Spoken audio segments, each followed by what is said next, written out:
Hello दोस्तों, स्वागत है मेरे इस YouTube channel M study group में। चलिए आज हम लोग जाने वाले हैं क्लास 10 के महत्वपूर्ण चैप्टर जिसका नाम है इतिहास का, जो आपको बता दें जिसका नाम है यूरोप में राष्ट्रवाद। ठीक है, उसके बहुत सारे महत्वपूर्ण क्वेश्चन जान जो 2025 के एग्ज़ाम के लेकर के बहुत बेनिफिट वाले क्वेश्चन है जो आपको एग्ज़ाम में आ सकते हैं। ठीक है, चलिए आज हम लोग जानते हैं इसके बारे में। चलिए पहला क्वेश्चन पे आते हैं। देखिए पहला क्वेश्चन का नाम है वियना सम्मेलन कब हुआ था। वियना कांग्रेस सम्मेलन कब हुआ था? इसका पूरा नाम है वियना कांग्रेस सम्मेलन। ठीक है मेरे दोस्तों, वियना कांग्रेस सम्मेलन। ठीक है, वियना कांग्रेस सम्मेलन कब हुआ था? तो आपको पता होना चाहिए सर कि जो वियना कांग्रेस सम्मेलन हुआ था 1815 में, 1818 में, 1820 में, 1848 में। तो हम लोग का जो सही प्रश्न होंगे 1815 होगा। ठीक है मेरे दोस्तों, 1815 ये आपका जो होगा। 1818 गलती होगा, 1820 गलती होगा, 1848 गलती होगा। ठीक है, चलिए अब हम लोग जानते हैं आगे क्वेश्चन देखते हैं। दूसरा नंबर क्वेश्चन, काउंट काबूर को विक्टर इमैनुअल ने किस पद पर नियुक्त किया? काउंट काबूर ने विक्टर इमैनुअल को किस पद पे नियुक्त किया? तो पहला का आंसर है हुआ सेनापति में, फ्रांस के राजदूत में, प्रधानमंत्री और गृह मंत्री। तो इसमें से हम आपको बता दें जो आपका 2 नंबर का जो आंसर है, जो विक्टर इमैनुअल थे उन्होंने काउंट काबूर को प्रधानमंत्री का पद नियुक्त किया था। ठीक है, चलिए आगे हम लोग देखते हैं। जर्मन राइन राज्य का निर्माण किसने किया था? लुई 18वां, नेपोलियन बोनापार्ट, नेपोलियन तृतीय और बिस्मार्क। इनमें से कौन है जो जर्मन राइन राज्य का निर्माण किया था? तो देखिए जो नेपोलियन बोनापार्ट है उन्होंने, आपको बता दें कि उन्होंने ही क्या किया था, जर्मन राइन राज्य का विकास किया था। ठीक है, देखिए जर्मनी में 300 छोटे छोटे राज्य थे, 300 छोटे छोटे राज्य थे जिसको 39 राज्यों में बांटने का काम किया था, यानी 39 राज्यों में करने का काम किया था नेपोलियन बोनापार्ट ने। इसीलिए इसका नाम रख दिया जर्मन राइन संघ रख दिया। ठीक है, चलिए हम लोग आगे देखते हैं। इटली के एकीकरण में निम्न में से किसका योगदान था? ठीक है, तो इटली का जो एकीकरण हुआ था, इटली जो था 7 भागों में बटा हुआ था, 7 भागों में। ठीक है, एक सर्डिनिया, पिनमाउंट, ऐसे ही बहुत सारे क्षेत्र थे जो 7 भागों में बटा हुआ था। उसमें से सबसे महत्वपूर्ण जो लोग थे मैजिनी, गैरीबल्डी, काउंट काबूर, यानी जो आपको बता दें ऑप्शन नंबर डी जो क्या होगा, सही होगा। ये जो तीनों व्यक्ति हैं इन्होंने इटली के एकीकरण में महत्वपूर्ण भूमिका निभाए थे। इटली के एकीकरण में महत्वपूर्ण भूमिका निभाए थे। आपका मैजिनी हो गए, काउंट काबूर हो गए और गैरीबल्डी। ठीक है, चलिए आगे बढ़ते हैं हम लोग। अगला प्रश्न है, जिबेलिन संबंधित था अथवा जिबेलिन एक संस्था थी? क्रांतिकारियों की, व्यापारियों की, विद्वानों की और पादरियों की, पादरी सीमांतों की। देखिए जो जिबेलिन एक संस्था है जो एक व्यापारियों का संगठन है। ठीक है, व्यापारियों की क्या है, संस्था है। इसमें व्यापारी लोग अपना संस्था में आकर के व्यापार के बारे में एथी करते हैं, सभी लोग मिलकर के संगठन है। चलिए आगे देखते हैं। फ्रैंकफर्ट की संधि कब हुई थी? फ्रैंकफर्ट की संधि कब हुई थी? देखिए जब जर्मनी का एकीकरण हुआ था, जर्मनी के एकीकरण में बिस्मार्क ने, बिस्मार्क ने 3 युद्ध लड़े। कितने युद्ध लड़े? 3 युद्ध लड़े हैं। ये आपका क्वेश्चन पूछता है कितने बिस्मार्क ने जर्मनी के एकीकरण में कितने युद्ध लड़े थे? तो बिस्मार्क ने जर्मनी के एकीकरण में 3 युद्ध लड़े और बिस्मार्क ने रक्त और लोह की नीति अपनाई थी। रक्त और लोह की नीति अपनाई थी। किसकी नीति अपनाई थी? रक्त और लोह की नीति। और चाहता था बिस्मार्क कि हम अपने तलवार के आधार पर जर्मनी का एकीकरण करें, तलवार के आधार पे जर्मनी का एकीकरण करें।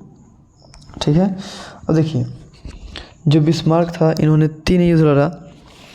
एक युद्ध लड़ा था डेनमार्क से। ठीक है, एक युद्ध लड़े थे डेनमार्क से। चलिए इसको पहले थोड़ा सा साफ कर देते हैं। बिस्मार्क जो था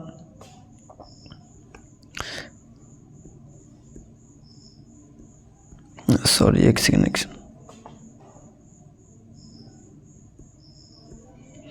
बिस्मार्क 3 युद्ध लड़ा था, एक डेनमार्क से लड़ा था, ठीक है, एक ऑस्ट्रिया से लड़ा था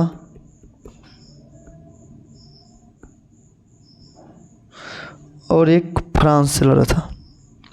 एक फ्रांस से, ठीक है।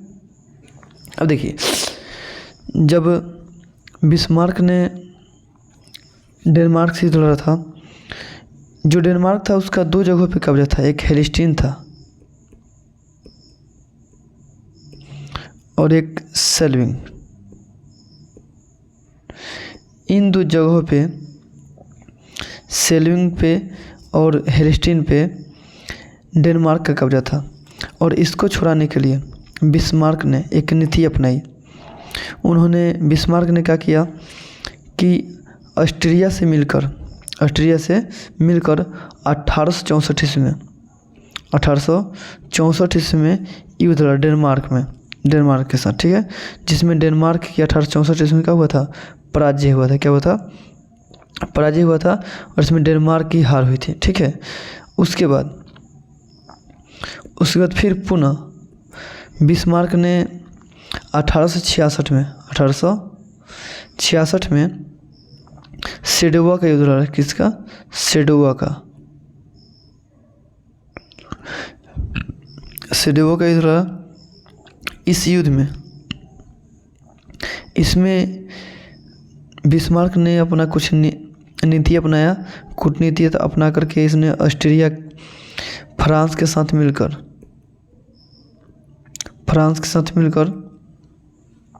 युद्ध लड़ा और 1866 में इन्होंने सेडोवा के युद्ध में क्या किया?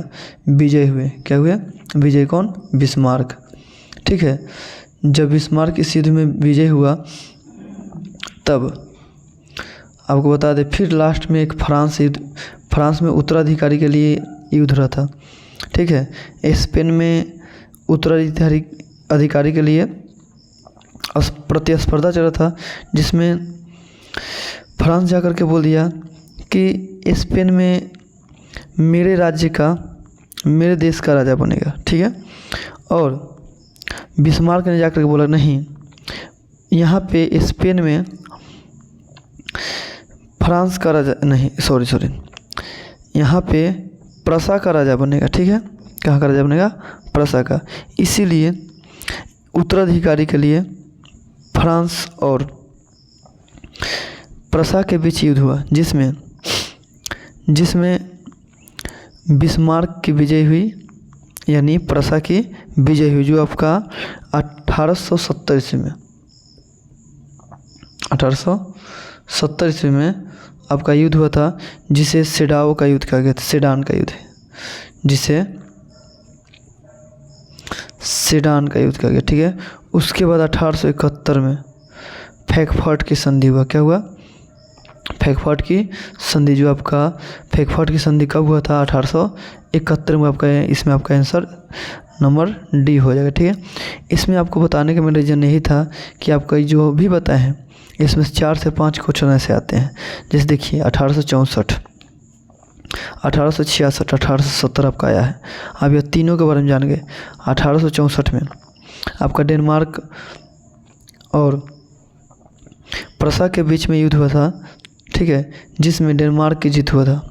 सॉरी, जिसमें आपको बता दें कि प्रसा की जीत हुआ था, क्योंकि जो डेनमार्क था वह 2 राज्य को कब्जा में रखा था। जर्मनी के 2 राज्य को कब्जा में रखा था, जैसे हेलिस्टीन हो गया, उसके बाद सेल्विंग हो गया, ठीक है।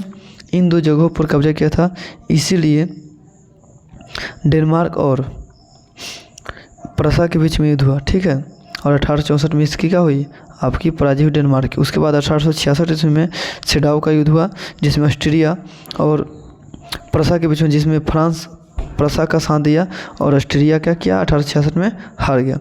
उसके बाद फ्रांस में फिर युद्ध हुआ, प्रतिस्पर्धा चल रहा था 1870 में। उसके बाद आपका फ्रैंकफर्ट की संधि हुआ। जर्मनी के एकीकरण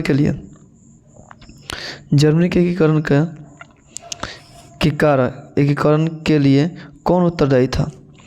count Cavour, Bismarck, Garibaldi, Mazzini. तो बता दें जर्मनी के एकीकरण का जनक जर कहें तो जर्मनी के एकीकरण में महत्वपूर्ण जो भूमिका निभाए थे, अगर बिस्मार्क नहीं होते तो जर्मनी के एकीकरण नहीं होता। ठीक है, आपका ऑप्शन नंबर बी हो जाएगा।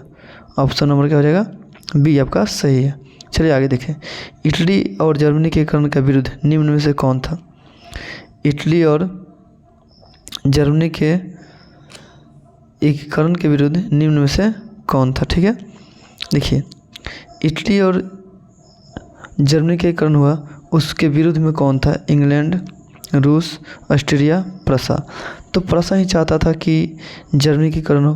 ठीक, इंग्लैंड साथ में था, आपका ऑस्ट्रिया जो था विरुद्ध था। ठीक है, चलिए आगे देखते हैं। ऑप्शन नंबर सी होगा। जर्मनी के एकीकरण का वास्तुकार कौन था? जर्मनी के एकीकरण का वास्तुकार कौन था? तो आपको बता दें ऑप्शन नंबर डी आपका हो जाएंगे बिस्मार्क। ठीक है, चलिए आगे बढ़ते हैं। इटली के एकीकरण में निम्न में से किसका संबंध नहीं है? जो इटली का एकीकरण हुआ था उसमें से किसका संबंध नहीं है? मेजिनी आपका, बिस्मार्क, मेजिनी, काउंट काबूर, गैरिबल्डी। तो आपको बता दें आपका ऑप्शन नंबर ए आपका क्या होगा? सही होगा, क्योंकि देखिए मेजिनी तो था ही, काबूर था ही और गैरिबल्डी था ही, जिसमें आपका जो नहीं थे कौन थे? बिस्मार्क, क्योंकि जर्मनी के एकीकरण कहते थे। चलिए आगे देखते हैं। 1830 की क्रांति के बाद फ्रांस में किस प्रकार का शासन स्थापित हुआ? जब 1830 की क्रांति हुआ तो उसमें फ्रांस में किस प्रकार का शासन व्यवस्था स्थापित हुआ? तो 1830 में आपको बता दें जो एक राजा थे जिनका नाम था चार्ल्स दशम। ठीक है, उससे पहले आपको बता दें, उससे पहले की जो कहानी है, उससे पहले कहानी है आपका लुईस 16वां जो बुरबोंस का था आपका बना था। जब आपको बता दें नेपोलियन बोनापार्ट का जब पराजय हुआ तो उसके बाद जो भी जीता हुआ क्षेत्र था नेपोलियन का, उन सभी क्षेत्रों को वापस कर दिया गया। ठीक है, यानी किसके सम्मेलन द्वारा? वियना सम्मेलन हुआ था 1815 में। ठीक है, जब 1815 में वियना कांग्रेस सम्मेलन हुआ था, इसमें जितने भी नेपोलियन के जीते हुए क्षेत्र था उसे वापस कर दिया गया। जो भी राजा थे उनको क्या कर दिया गया? वापस कर दिया गया। और इसी समय ही सभी क्षेत्र को जो पहले जिनके जो राजा थे उन सभी क्षेत्रों को क्या किया गया? दे दिया गया। ठीक है, तो उसके बाद 1830 में एक व्यक्ति से जिनका नाम था चार्ल्स दशम। ठीक है, चार्ल्स दशम। ठीक है, यह एक निरंकुश राजा थे, पादरी को बढ़ावा देते थे, अमीर व्यक्ति को बढ़ावा देते थे, इसीलिए 1830 में यहाँ पे विरुद्ध हुआ। ठीक है, इसलिए यहाँ पे क्या हुआ? विरुद्ध हुआ। उसके बाद आपको बता दें कि 1830 क्रांति के बाद जो फ्रांस में राजतंत्र है, संवैधानिक राजतंत्र है। Option number B. चलिए आगे देखते हैं। रक्त और लौह की नीति अवलंबन किसने किया था? तो रक्त और लौह की नीति मेजिनी ने किया था, हिटलर ने किया था, बिस्मार्क ने किया, विलियम प्रथम ने किया था। तो देखिए जर्मनी के एकीकरण करने के लिए बिस्मार्क ने रक्त और लौह की नीति अपनाया था। ये बोलता था कि अगर कोई प्यार से अपना ज़मीन अगर इसमें जर्मनी के एकीकरण करना चाहता है तो करवा ले, नहीं तो उसे क्या किया जाए? उसे समझाया जाए, नहीं समझे तो उसे मारा जाए, अगर उससे भी ना समझे तो उसे क्या किया जाए? उसे काट दिया जाए, मार दिया जाए। ठीक है, तो रक्त और लौह की नीति जो अपनाए थे बिस्मार्क ने। आगे देखते हैं। मार्टिन लूथर कौन थे? दार्शनिक थे, राजनीतिक थे, धर्म सुधारक थे, समाज सुधारक थे। तो बता दें जो मार्टिन लूथर थे वो आपके समाज सुधारक थे। क्या थे? समाज सुधारक थे। चलिए आगे बढ़ते हैं। गैरिबल्डी पेशे से क्या था? सिपाही था, किसान था, जमींदार था, नाविक था। देखिए गैरिबल्डी तो पेशे से सिपाही नहीं थे। चलिए ऑप्शन नंबर आपका एक गलत हो जाएगा। ये आपके किसान भी नहीं थे, ना आपके ज़मींदार थे। ये आपके ऑप्शन नंबर क्या हो जाएंगे? डी। जो आप क्या बोल रहे हैं? नाविक थे। जो गैरिबल्डी से जो पेशे से इनका पेशा जो था नाव चलाना था। ठीक है, चलिए यंग यूरोप के इटली की स्थापना किसने किया था? यानी यंग यूरोप और यंग इटली की स्थापना किसने की थी? यंग युवा उसी को बोलते हैं यंग का। ठीक है, युवा यूरोप और इटली की स्थापना किसने किया था? काबूर ने, मेजिनी ने, बिस्मार्क ने, गैरिबल्डी ने। तो देखिए यंग यूरोप का जो स्थापना किए थे और यंग इटली का स्थापना जो किए थे वो आपके मेजिनी किए थे। किसने किए थे? मेजिनी ने किया था। ठीक है, चलिए आगे देखते हैं। लेकिन उससे पहले कुछ बात है, मेजिनी को कहा जाता है इटली के मसीहा कहा जाता है। पूछता है क्वेश्चन, इटली के मसीहा किसे कहा जाता है? ठीक है, तो किसे कहा जाता है? मेजिनी को। पैगंबर किसे कहा जाता है? तो मेजिनी को कहा जाता है। ठीक है, और जनक किसे कहा जाता है? इटली के जनक किसे कहा जाता है? तो आपको बता दें मेजिनी को ही कहा जाता है। अगर क्वेश्चन पूछे कि इटली के मसीहा किसे कहा जाता है, इटली के पैगंबर किसे कहा जाता है, इटली के जनक किसे कहा जाता है, तो किसे कहा जाता है? मेजिनी को कहा जाता है। ठीक है मेरे दोस्तों, चलिए अब हम थोड़ा सा आगे देखते हैं इसके बारे में। जो मेजिनी थे, मेजिनी एक संस्था था जिसका नाम था कार्बोनरी। ठीक है, ये क्वेश्चन बार बार पूछता है कि मेजिनी किस संस्था से बिलोंग रखते हैं, तो कार्बोनरी संस्था से बिलोंग करते हैं। देखिए 1810 ईस्वी में मेजिनी ने क्या किया कि एक संस्था ज्वाइन किया, एक संगठन को ज्वाइन किया जिसका नाम था कार्बोनरी संगठन। ठीक है, कौन सा संस्था था? कार्बोनरी संगठन था, जिसमें उन्होंने क्या किया? ज्वाइन किया। ठीक है, जिसके कारण मेटरनिक ने क्या किया कि इसे यूरोप से बाहर निकाल दिया। किसे? मेजिनी को। लेकिन इन्होंने यूरोप से बाहर निकलने के बावजूद भी इन्होंने यंग इटली का भी था, पहले आपने देखा यंग इटली, उसके बाद यंग यूरोप का स्थापना किया था, मेजिनी ने नहीं किया था। और फ्रेडली इटली का भी स्थापना की थी। किसने? मेजिनी ने। ठीक है, और यंग यूरोप का जो स्थापना हुआ था यंग इटली का 1831 में, और यंग यूरोप का 2 साल बाद ही 1834 में इन्होंने यंग यूरोप का स्थापना किया था। और 1851 में आपका फ्रेडली इटली का स्थापना किए थे। कौन? मेजिनी ने। ठीक है, देखिए चलिए आगे बढ़ते हैं, क्वेश्चन देखते हैं। चलिए, यूरोप का मरीज किसे कहा जाता है? यूरोप का मरीज किसे कहा जाता है? रूस को, जर्मनी को, तुर्की को, यूनान को। तो यूरोप का मरीज आपको बता दें तुर्की को कहा जाता है। चलिए आगे देखते हैं। किस युद्ध के बाद जर्मनी के कर्म पूरा हुआ?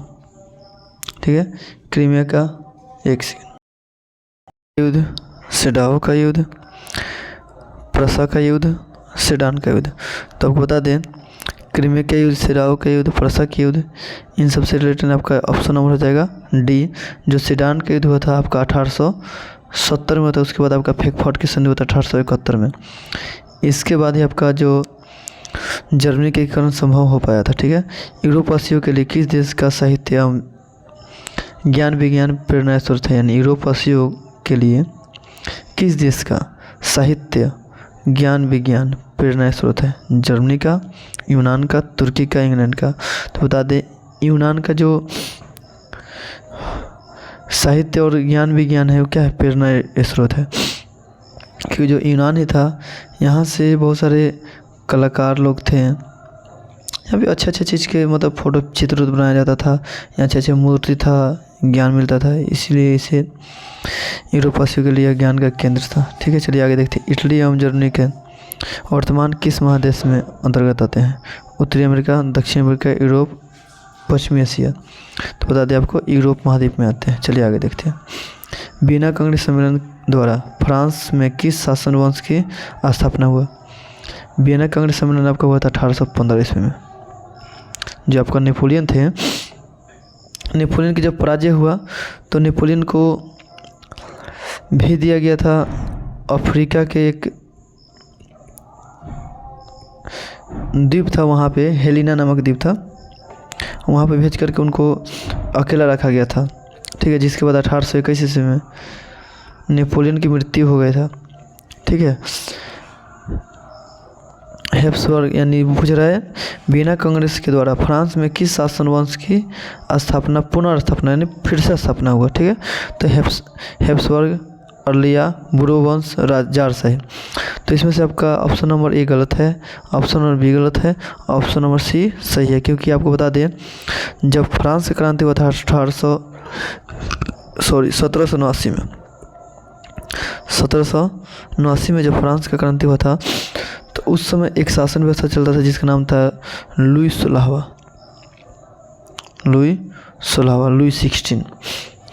जो लुई 16 थे वह एक बुर्बो वंश के थे, ठीक है। उस समय आपका फ्रांस क्रांति हुआ। तो वही फिर पूछ रहा है वियना कांग्रेस सम्मेलन 1815 के सम्मेलन हुआ, उसके बाद से फिर किस शासन व्यवस्था का स्थापना हुआ, तो वही आपका हुआ था बुर्बो वंश का। चलिए आज को इतना ही पढ़ेंगे, फिर मिलेंगे अगले वीडियो में, तब तक के लिए